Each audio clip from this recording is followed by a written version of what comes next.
Mesdames, Messieurs, bonjour. Très heureux de vous retrouver ici en direct du Parc d'Exposition dans le cadre du Salon de l'Agriculture. Alors, quand une banque s'engage pour accompagner les transitions agricoles, c'est le thème de mon entretien avec Loïc Guiton. Bonjour Loïc. Bonjour Jean-Paul. Alors, vous êtes responsable de marché agriculture, direction du développement des banques populaires.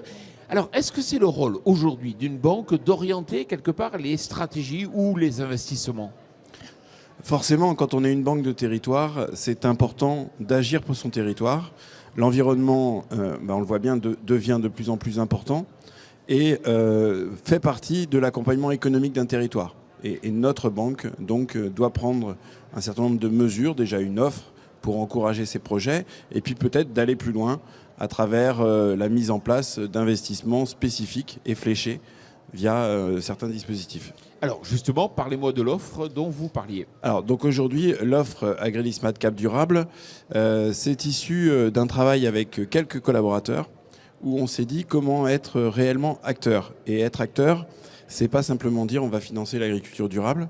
Donc c'est directement, on a pris les rapports d'ADEME, également quelques dossiers issus d'instituts techniques, et on a identifié quelques matériels qui nous paraît intéressant en matière d'évolution d'environnement. Et l'idée, c'est de lister ces matériels. Donc on a travaillé avec également une start-up triple performance où sont recensés les matériels, où il y a des fiches descriptives sur ces matériels.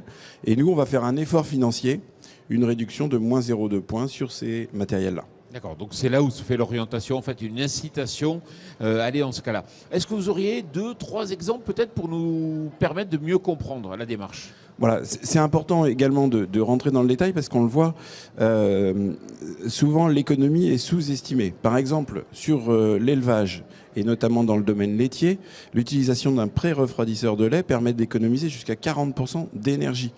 L'utilisation d'un récupérateur également de chaleur sur les dispositifs permet d'économiser jusqu'à 70% de l'énergie. Donc c'est des économies énormes pour les agriculteurs, mais parfois méconnues, parce que ça reste des dossiers relativement techniques.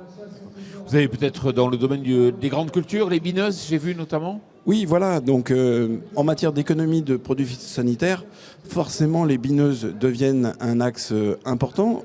Et on le voit, c'est également un élément extrêmement technique dans la gestion de l'exploitation.